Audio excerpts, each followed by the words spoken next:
Okay, hi everyone. Welcome to this webinar from the SIG Motivation and Behavior Change on translating the recent updated physical activity guidelines into high-impact science-based messages. Just a few notes on where the webinar is going to work. So currently the webinar is being recorded and is going to be made available on ISBNPA website through YouTube later this week. And your microphone is going to be muted by default. So anytime you have any questions that you want to ask to our panel, you can put your questions on the Q&A option that you can find in the bottom screen of your Zoom. Just very briefly about the idea and the topic of this webinar. So currently in the US and in other countries, there have been updating guidelines on physical activity that are adopting an everything count perspective. And this perspective of everything counts is very much related with the behavioral science updates in terms of using motivational frameworks to help us improve the way we promote guidelines for physical activity that include any type of physical activity at any moment of the day that can help you to be more active and be integrated in your daily life.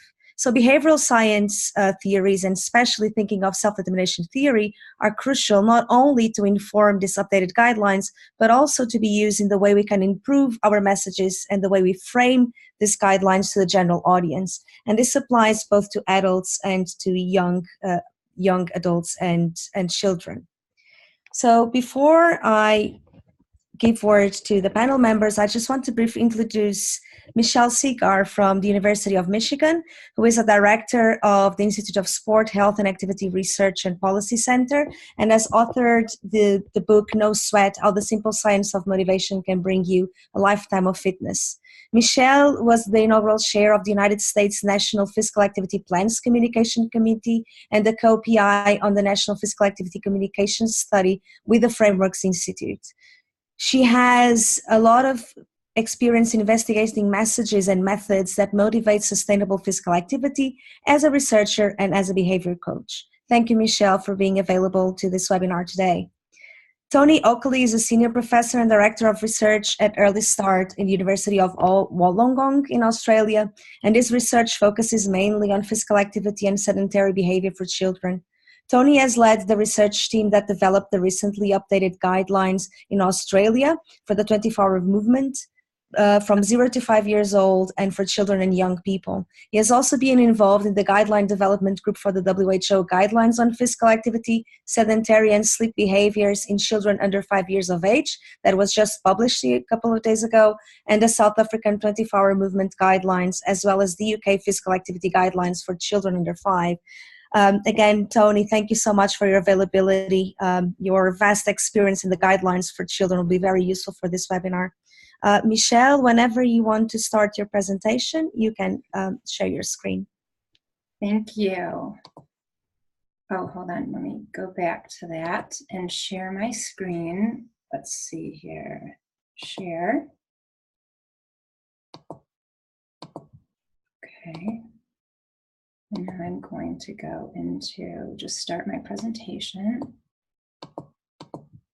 Okay. Well, I'm so excited to be here. What I'm most excited about is to see the science come in align with what marketing has been doing for a long time. So what I'm going to talk about today is, oh, actually, it looks like, if you can see my screen, it looks like the video stuff is in the way. I guess I'll just move it to the side. So I'm going to share with you today basically an integration of science and also insights from consumer behavior. So one of the things I want to say, okay, my slides are not advancing. I'm not sure what to do about that. Michelle, point your mouse to the screen and then click. It should work. Yeah, great. Thank you. So I want to ground this this webinar, or at least my part of it, with the idea from a marketing journal that said distribution of messages is not the end point for marketers. And I would say that we've been super good in our field in distributing our message for physical activity. But what counts is the influence of our messages on consumers. So I want to talk about why removing in the United States, and I'm primarily going to be talking about the new updated physical activity guidelines in the United States specifically for adult populations. So why removing the bout requirement is actually game-changing from a motivation, decision-making, and self-regulation scientific perspective, but also from a marketing perspective. So let's just start with this concept that everything counts.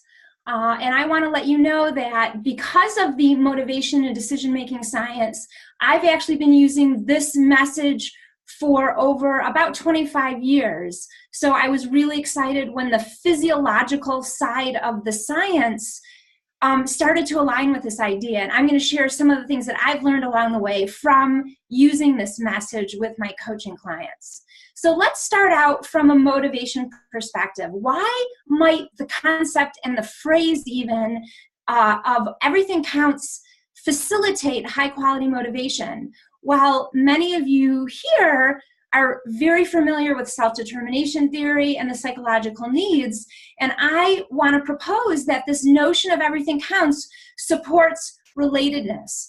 And one way we can think about it supporting relatedness is if we consider how we can frame and promote physical activity, even more so now, if the notion everything counts, if people buy into that, then we can start explaining to people and teaching people and reinforcing what we've already been doing, which is promoting physical activity as a way you can connect with your family. And the following quote comes out of a study I did, a qualitative study my colleagues and I did on how we could better brand walking among low-income mothers. And this is a quote from the focus group talking about walking. This is what one person said: it's family time. It's time to talk about things. Even if you're in a bad mood, it starts making you think about things. Okay, you know what? I owe this bill, but guess what? It's going to be okay. So that's an example of how if we start talking about physical movement as a way to connect with the important people in our lives, this is just one example about how one person's perspective on this. But also everything counts can also cultivate a sense of competence because it removes any type of boundary that people think or specific goal that people think they need to achieve that potentially they don't feel competent or comfortable doing. And finally, it really supports autonomy because it gives people permission to do what they want to do, what they can do, what they desire. So here's an example of a student who took a class where we talked about this notion of everything counts. And here's what she said about the juxtaposition of before and after. She said, exercising has always been a dirty word to me. Now I have scientific research that backs up why I should not have to run, why I should be kind to myself, and not beat myself up for not going on an elliptical for an hour every day. And that helps me start to internalize the idea that everything counts. Now I set more realistic and productive short-term goals for myself. I've learned to really focus on doing what I enjoy. And I think embedded in this quote is the idea that the everything counts concept helps people decide, I can do this in a more realistic way. I can do it in a way that feels good to me, that I choose. So now I want to shift to self-regulation processes more generally. The notion that I have been really intrigued by is that if you give people permission to do less, then it often enables them to do more movement. And that's because it gets back to the threshold messaging that has been the tradition of our field. You know, it needs to be at least 10 minutes. You should be aiming for 30 minutes a day. And what happens is that when people don't have that specific amount of time or even energy, they wind up not doing anything. So when you give them permission to do less, it often is a doorway into doing whatever they can do, which is always better than not doing anything. So this is an example from a participant that I had in an intervention I did many years ago. And this is what this person said. Before this class, I wouldn't go to the gym unless I had a good hour. Because by the time you shower and do all that, and after taking the class, I would go even if I could only take 30 or 15 minutes. So again, I think this just exemplifies why giving people permission to count everything actually lets them do what they're able to do. Interestingly and not surprisingly, Fitbit has adopted an everything counts message, and this is a screenshot from their app. It just says everything counts, and it goes into more about goal setting. So this is an example. I was speaking to a group of diabetes counselors this week, and someone told me about a message she uses, which is the SBN workout. Something is always better than nothing. And again, I think we can get really creative with how we relay this information. And I wanted to share this on the webinar because it was so pertinent to what we're talking about. And it showcases how people can really come at this in a way that's going to work for their specific audience. So now I want to move on to the decision-making literature and talk about how the everything counts aligns with the science in this field. So we know that humans' decisions are more motivated by immediate affective rewards than future logical ones. And affective is a really jargony psychology term, but it really just refers to, as most of you know, just how we feel in our emotions. So our decisions, especially in the moment, are more motivated by how we're expecting to feel than any future logical rewards that we might be hoping for. And again, there's always individual differences when it comes to this, so this is more generally. And in the physical activity research world, we also see that positive affective responses during physical movement actually predicts participation and influences maintenance.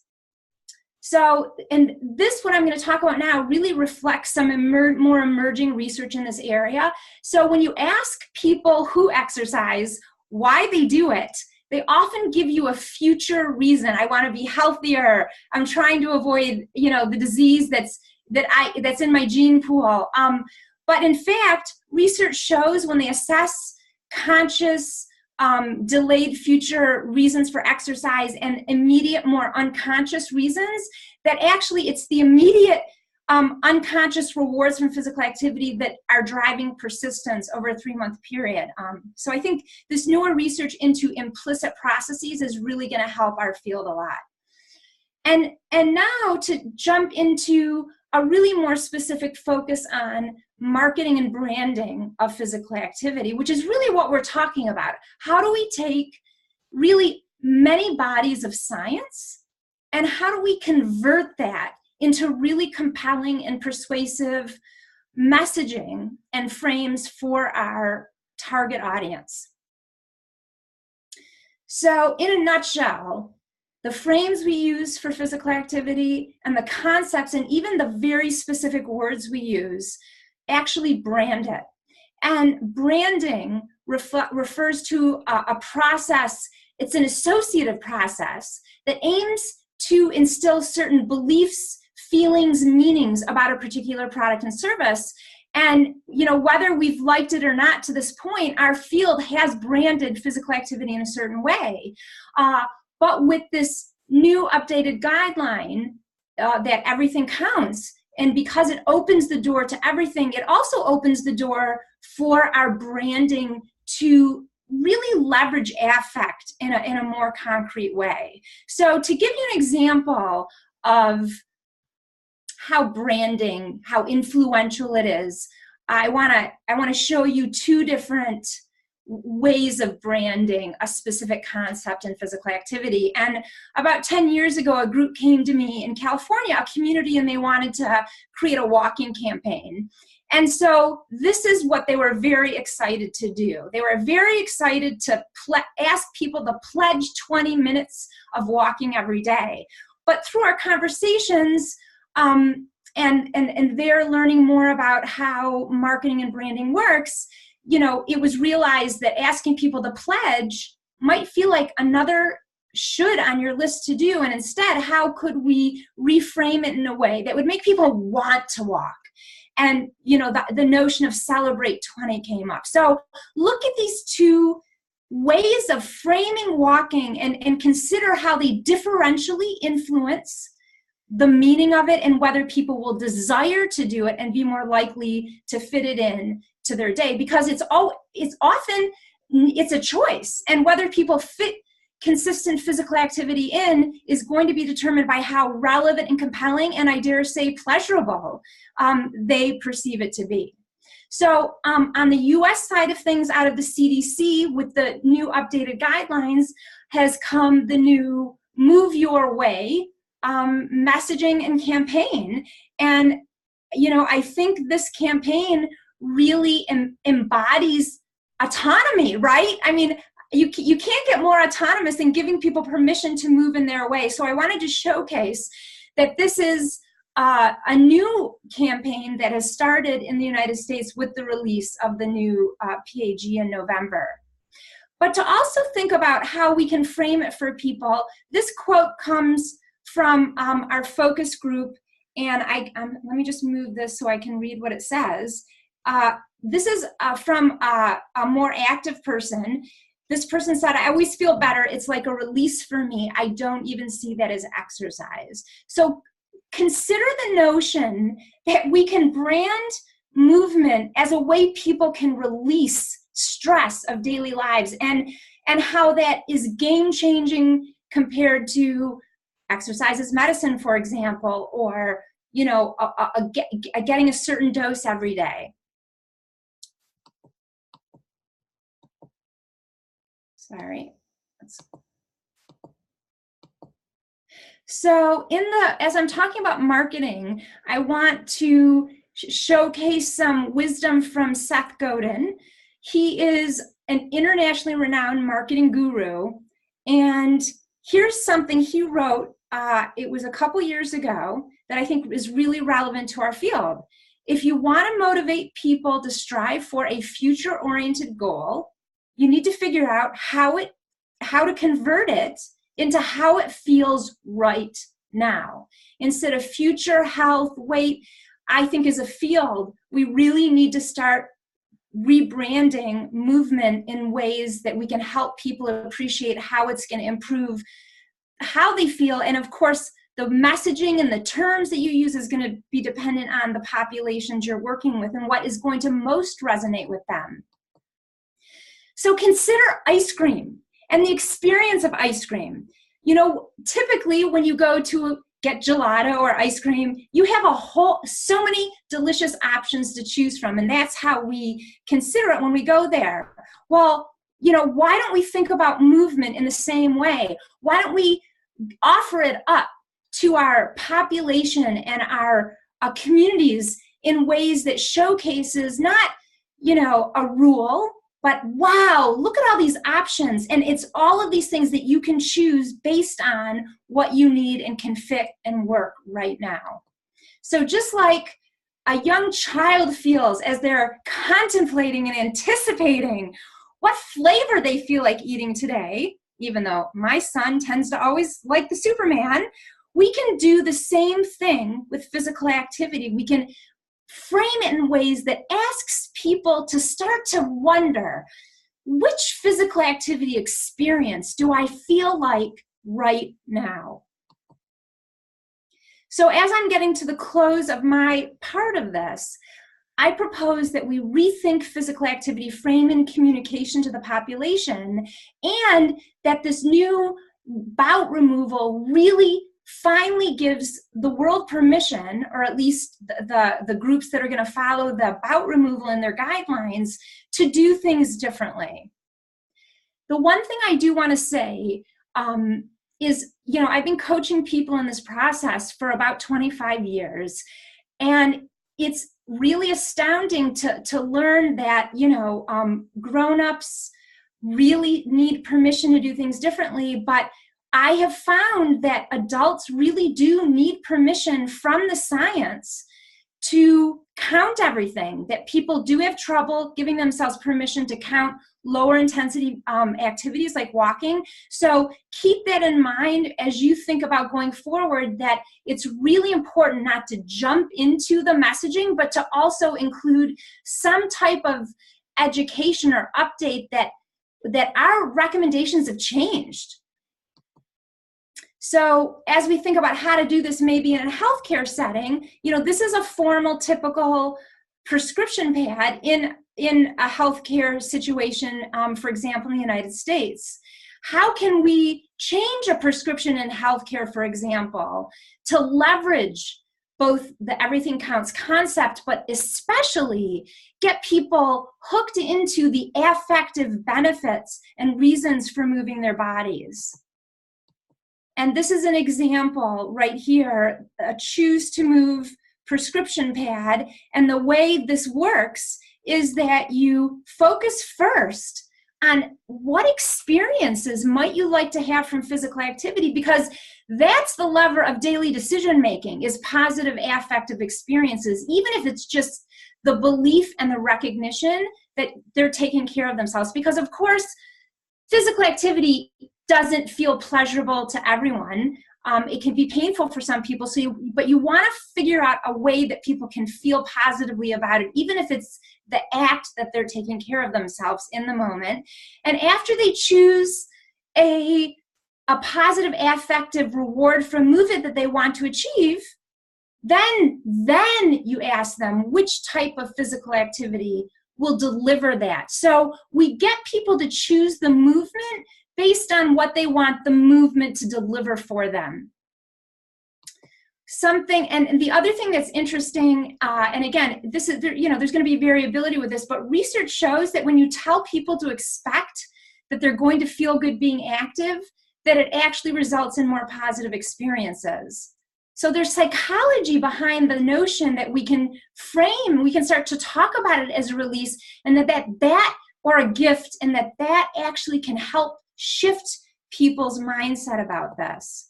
So in the United States, I'm excited that we're about to commence through the basic shepherding and sponsorship of the National Physical Activity Plan, and in partnership with the Frameworks Institute, we are about to study how to most persuasively message about physical activity to policymakers and the population. And we're going to be using a methodology that Frameworks used and has received awards for, on how do you frame social behavior, social concepts in ways that can transcend the beliefs that are actually getting in people's ways, and motivate them to rethink and do things differently. So with that, I'm going to stop and let Tony take over. So I'm going to stop sharing.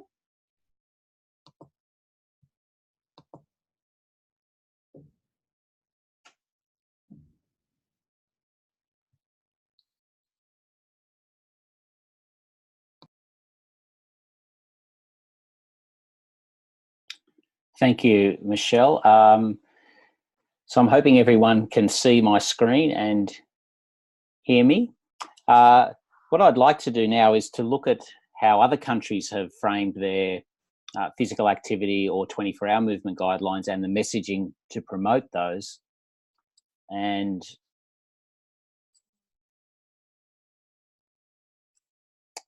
okay. And start by saying that those working with children and adolescents have really been using intrinsically motivating messages that tap into increasing components of self-determination theory, whether that be autonomy, competence, or relatedness. And this is really important, and it's central to many interventions, but it's also being embedded into guidelines. And here are some examples from different countries around the world where these countries have their own set of physical activity or movement behaviour guidelines. And it's interesting to see how these components have made their way into the guidelines that are released to the public. Fiji, for example, has taken up the the concept of autonomy and that everything counts. And when you look at their physical activity guidelines, they are summed up essentially by a golden rule, which is move as much as you can, as often as you can within your ability. So again, looking at ways that you can promote competence, but also ways that you can do whatever you like and it all counts as physical activity. Ghana have a set of physical activity guidelines from 10 years ago now, and they were quite forward-thinking in terms of providing opportunities or messaging that picked up on the idea that all types of activities work, all types of activities count, whether they be moderate or vigorous, and also the importance of doing it with other people, that it will help you to be physically active if you can do it with somebody else and enjoy the benefits of social interaction that occurs from that. Malaysia as well, in their recently updated guidelines, have a strong focus particularly on the social element.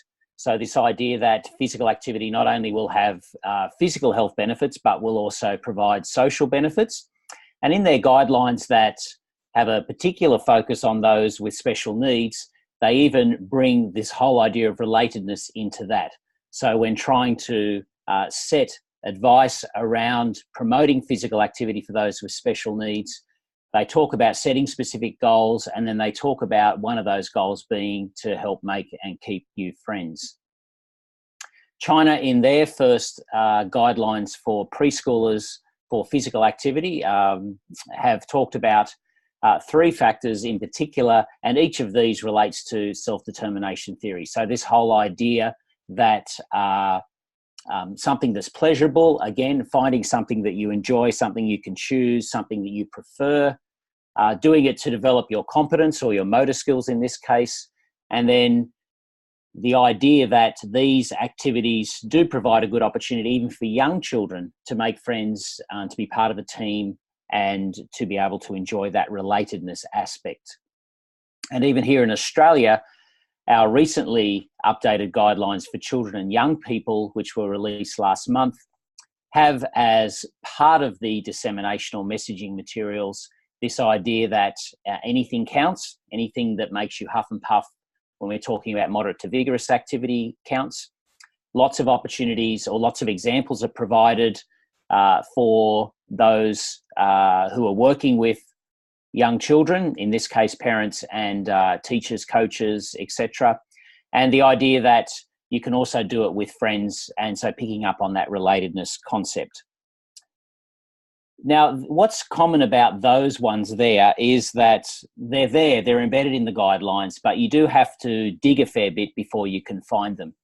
So are there any examples that we see internationally where this messaging around autonomy, competence and relatedness is much more front and center? Because I think that, and to see if that might actually make the messaging and the guidelines and the idea that people would take them up more powerful.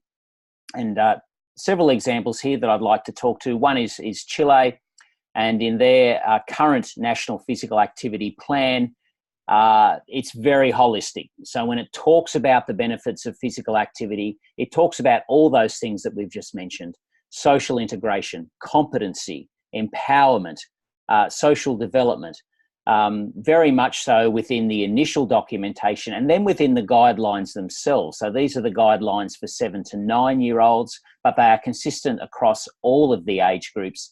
When they talk about the benefits of physical activity, they talk about the importance of it being enjoyable, of it being socially interactive, and it not being compulsory. So this whole idea here is that you can choose what your preferred activities are. And I think the best example is the dissemination materials, the public-facing materials that come with the current Canadian 24-hour movement guidelines for children and youth. And they have a website here around building your best day. And you can go to this website as a child. You can click on one of the behaviours. So this one here is an example from the moderate to vigorous activity, or the sweat part of the guidelines. And you can essentially choose whatever activities are listed here as a way of building your best day from a physical activity perspective. So they have done a lot of formative research, a lot of stakeholder consultation here to find out what types of activities children might enjoy doing. They've put these up here, And children now, not only does it empower them to be able to choose themselves what types of activities that they would participate, but there's such a wide range and variety here that there's going to be something that will interest them and will be of benefit. So that's just a summary of what's happening internationally. There are probably other examples there as well, but you can see that this idea of building competence, relatedness and autonomy is coming through in the guidelines, particularly for children and young people. But what we really need to do is to try and push it further forward so that it becomes a central part not only of the guideline development process, but especially of the messaging, the implementation, the integration and the dissemination. And part of where we're challenged by this is in how we actually develop guidelines. So the gold standard for doing so is the grade process. And it's laid out here what you need to do. It's a great process. It does result in something that is evidence-based where possible. It does also result in using the best science and best practice so that you're confident about the recommendations that you're making on the basis of evidence. But you can see down in the left-hand corner here, there's also another aspect that needs to be considered when developing guidelines.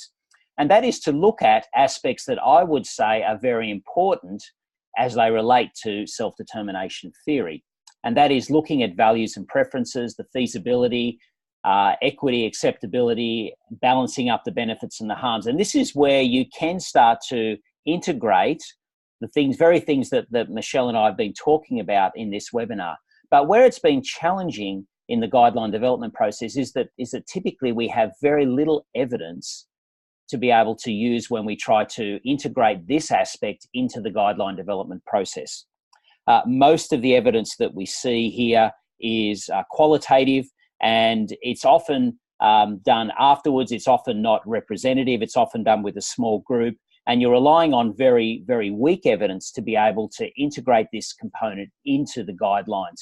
And I think if we had stronger evidence, particularly around some of these aspects, then I think that some of the concepts that we've been discussing would be able to be much more front and center in the actual guidelines themselves. Because the other challenge that we face is that often the funding that's provided to develop guidelines is provided just to do that, to develop the guidelines. It's much more difficult to actually get funding for the messaging, the dissemination, the integration of them into, in the case of children and adolescents, into organisations' materials that are promoted and that are used by their stakeholders. And so I think if we can, again, increase the funding for that, then we can see that in most of the messaging cases, the very concepts are integrated into that, but we need to have better evidence that can feed into this grade development process to be able to do that.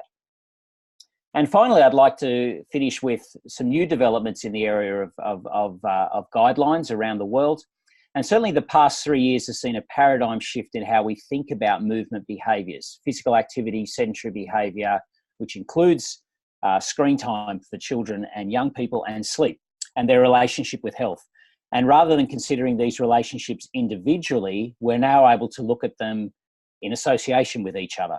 And this makes sense given that they're all movement behaviours and make up the 24-hour continuum. So if we increase time spent in one behaviour, there has to be a decrease collectively in the other behaviours. And this approach, referred to as a 24-hour movement behaviour approach, is starting to revolutionise guideline development around the world. And you can see some examples of that here from New Zealand, Australia, Canada, South Africa. And as Marta mentioned, the new WHO guidelines for the early years, which were released several weeks ago. And importantly, the public and end users have endorsed this new approach because they like the holistic nature of it. But we're only part the way there. We still need a lot of work to do in this area. But I might finish up there and hand back over to Marta so we can spend some time discussing this and having some questions. Thank you. Thank you, Tony. Thank you, Michelle. If you want to turn on your video again. Mm-hmm. So we have one question here in the Q&A window. So the question is, as physical activity is typically not the norm, it is marketed that most people do not meet the guidelines. Is there a way we can harness the power of others within our marketing of physical activity more effectively? For instance, instead of telling people that only 15% are meeting the guidelines, is there a better message to socially influence individuals to be active? That's a great question. Tony, is it okay if I start with this? Sure. That's a great question. And, you know, in the persuasion literature, the effect that is so powerful is the idea that everybody's doing it. And so when we talk about how that most people are not doing it, or that the minority is doing it, we're actually working against the human nature. So absolutely, we absolutely can harness that that persuasive phenomenon that research across behaviors has shown is actually quite powerful by starting to say, you know, borrowing from conditions in Cialdini's research with recycling behavior and green behavior. Join your neighbors down the street in taking a walk every night, or we can use messages that talk about our groups and the people we aspire to be and want to be connected with. So that's a great way to even start to think about our messaging.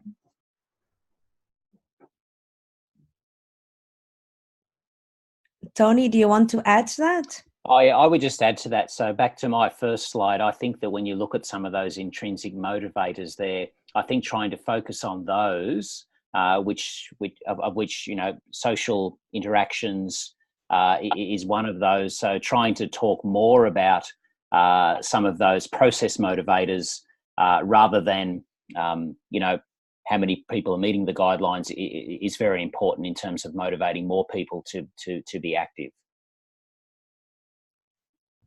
Thank you. So following up on this question and what you just said, I would like to ask both of you, so what are the other ways that you suggest that we can brand this idea of everything counts? So we are talking about everything counts as essential in terms of promoting autonomy. How are there other ways that we can message and use this information within our dissemination models? Well, you know, one thing that we could do is, you know, we could create a campaign around everything counts and then have subcomponents that shows people of all abilities. And again, this isn't that this notion is so unique, but what we need to do, I do think, as a field, even though we do need to tailor to some extent to our audiences, I think the more we can come together around broad concepts that would be viewed positively, and then use those in different ways, in different places, featuring different activities, featuring different peoples, that is a kind of a comprehensive way that, you know, all of us could kind of run with the power of this new permission that we have. Tony, what do you think? Yeah, and I think in terms of children and young people, I think it's very important to target those who work with them, who care with them, who spend time with them, and getting the message across to them. So many of those may be adults who have come from a different paradigm. So making it clear to them that everything counts, that some movement is better than none, more movement is better than some, and that's certainly a messaging that has been used extensively in Canada and in Australia and in other countries, and that seems to work. So this idea that, you know, it doesn't have to be of a particular bout, it doesn't have to be of a particular duration or of a particular type, much different to maybe what they had experienced themselves. So I think getting the message across there through professional development, through you know, whether it be part of coaching or teacher professional development is important.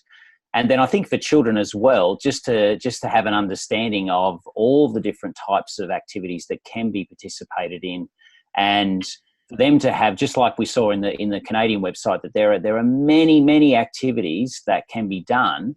And so there's got to be something there that you can find that you enjoy. And even if you enjoy it and then you don't enjoy it anymore, then pick up something else. Just to follow up on what Tony said, it comes back to, that the Canadian website is so wonderful and that concept is so wonderful.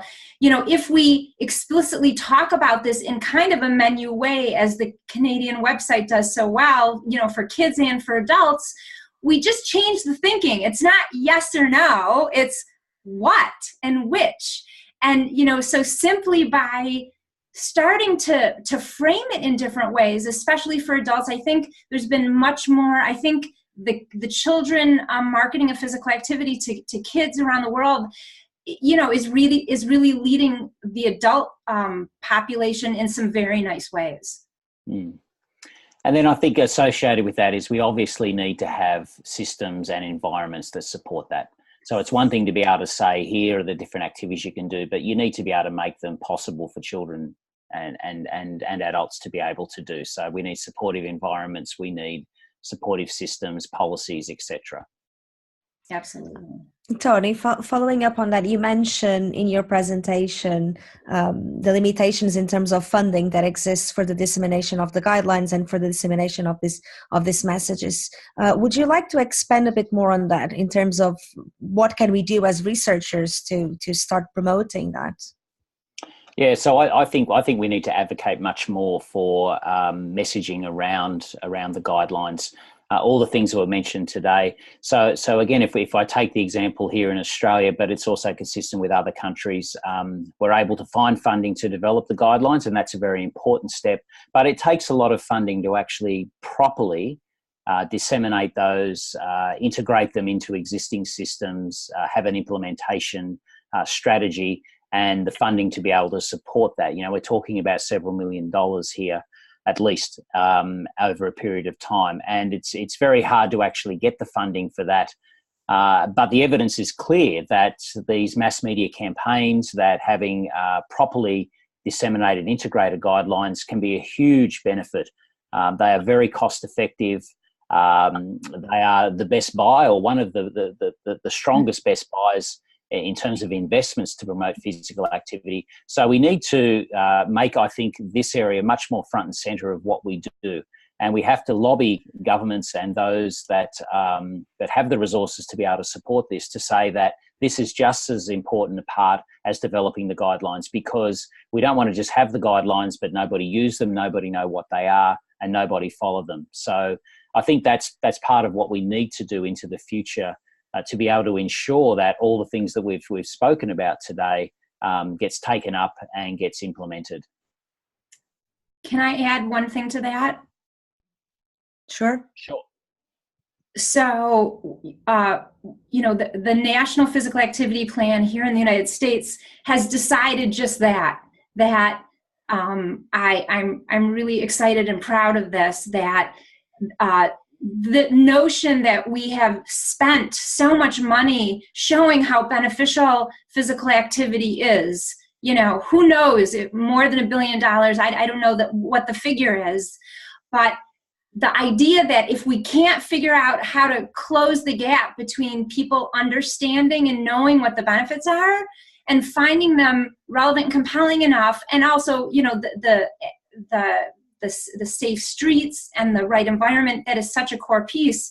But the marketing that Tony talked about is so crucial to bridging the gap. And so if you're thinking about how do you influence people in your communities or in your country, the dollar conversation is the persuasive conversation. This is one persuasive conversation. This is how much money we've spent understanding how great this is, and despite this, over decades, we haven't been able to nudge population level physical activity in significant ways.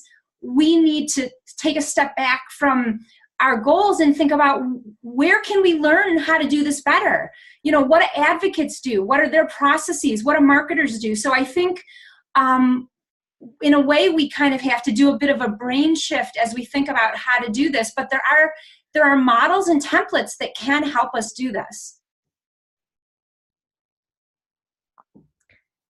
Thank you. If anyone from the audience has other questions, you can either unmute your microphone or add it to the Q&A. I'm going to shift a bit. I have a question for you that is more related of using behavioral science in the updated guidelines. So in terms of the process of developing the guidelines, and you both mentioned that it is clear at the moment that what we know from evidence in relation to motivational and self-regulation and other behavioral change theories are being included in these guidelines. But I would like to have your views. What are the other things that you feel are missing? Is there more from the behavioral science that we can still include in the development of these guidelines? And if yes, what are the key points? Tony, I'm going to let you take that one first. Sure. Well, I think as I mentioned in my talk, I do think that having better evidence around some of those aspects to do with values and preferences, feasibility, acceptability, I think they're critical, because I think if we can integrate those into the actual guideline development, then we can start to say that, in addition to the evidence we have that physical activity is good for health, that it has these benefits to development, etc., we can also say that we need to make sure that when we develop guidelines that we have in there the importance of physical activity being something that is autonomous, that people can choose, that it develops competence, and some of that is also found in the literature. But in terms of taking a particular focus on aspects that we know are motivating for people to be active and incorporating those into the actual guidelines themselves, whether that be in the support or companion statements or the actual guidelines. So when we talk about physical activity has benefits for this, we can also have a statement in there that talks about that it's important that we have the aspects that we've spoken about today, autonomy, competence and relatedness, that's more front and centre. So I think having that evidence around preferences, values, feasibility, in addition to the health data that we have, would go a long way to making this much more a central part of guidelines. And I completely agree with Tony. And in addition, and I think when guidelines come out and they have a section for adults and a section for kids, that is a step in the right direction. But I think that if guidelines could really identify who the core stakeholder audiences are, and then create a set of messages and concepts of values, if you will, that would be most relevant and motivating to those stakeholders, it would make it easier for each of these constituencies to kind of take what they need and run with it. And for example, in the United States, which is the place I know best, there are education stakeholders, there are business stakeholders, there are of course, there's school children stakeholders. So I think we have 18 or 19 different groups. So really launching with specific values and messages and feasibility for each of those groups, I think would be a really big step also to help on the ground organically run with the content. Thank you both. We have a new question here from the audience. Building on some of the examples that were shared in the presentations, what would be some of the platforms within existing health systems that could be targeted for the dissemination of behavior change messages beyond health campaigns? Is that person talking about like different roles, people? I wonder if we could get a little more specific on what, or maybe that's the question. That's the question. So the question is really within the health systems, what are the platforms? I suppose it's the channels that can be targeted for the dissemination. So if we could prioritize some channels, which ones would be? to disseminate these messages that go beyond the typical health campaigns that we usually see? Yeah, I'm happy to start that. I think certainly from a child perspective, if I take the early years, for example, then it's critical that we get this embedded within early childhood education and care settings and systems there. Whether it be, so in Australia, where we've had the most success is, and again, the important part here when you're developing guidelines is you have to have those key stakeholders from those organisations as part of the guideline development group.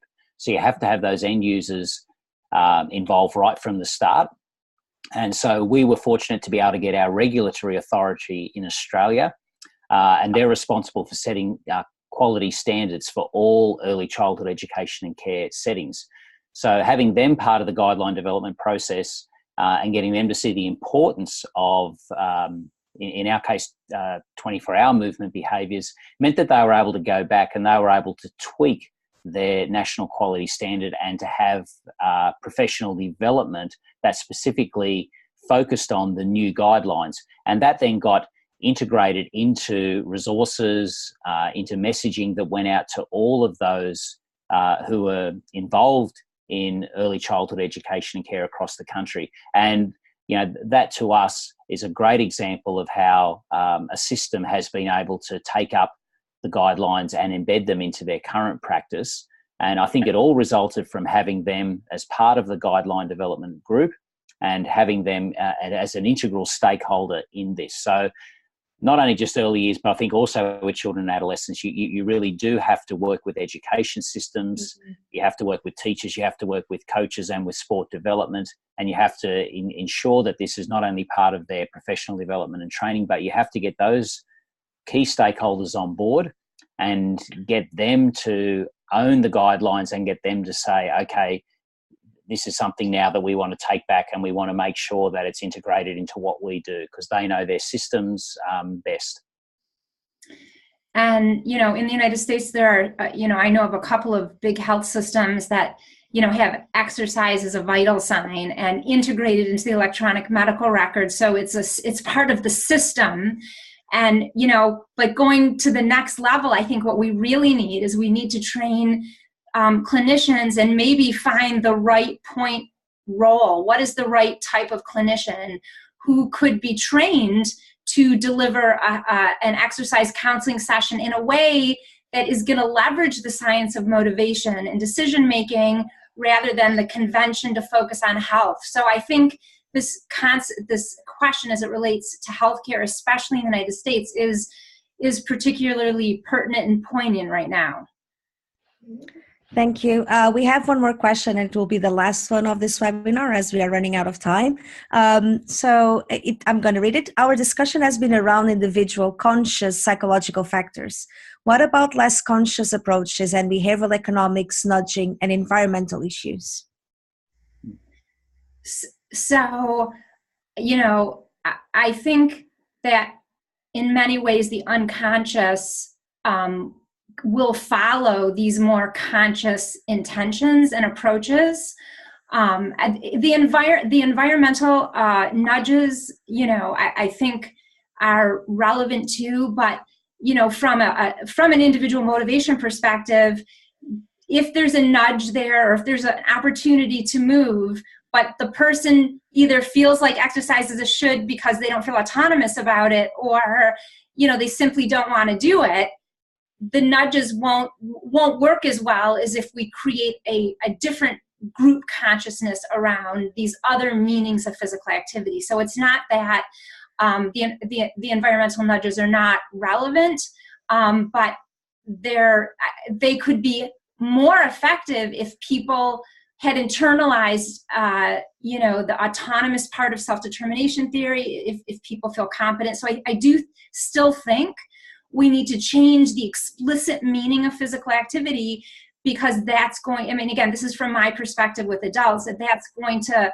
optimally help people desire and feel autonomous around their choices. Tony, is there anything you want to add before we finish? No, I just think that's exactly right. And I think that, framing it in terms of movement and I think just ensuring that, you know, developing guidelines is one thing, but the guidelines themselves aren't going to make people more active. So we need to also provide supportive environments, supportive policies and systems to be able to see the guidelines truly operationalised and to see people empowered to be able to move more and sit less, etc. Okay, thank you both for this amazing webinar. I think we could stay here for 1 more hour just discussing these issues. There is a lot to still discuss in terms of behavioral science and the guidelines. Also, thank you to all attendees. The video will be available soon on the ISBNPA page. And good evening and good day, everyone. Thank you. Thanks. Thank you. Bye. Bye.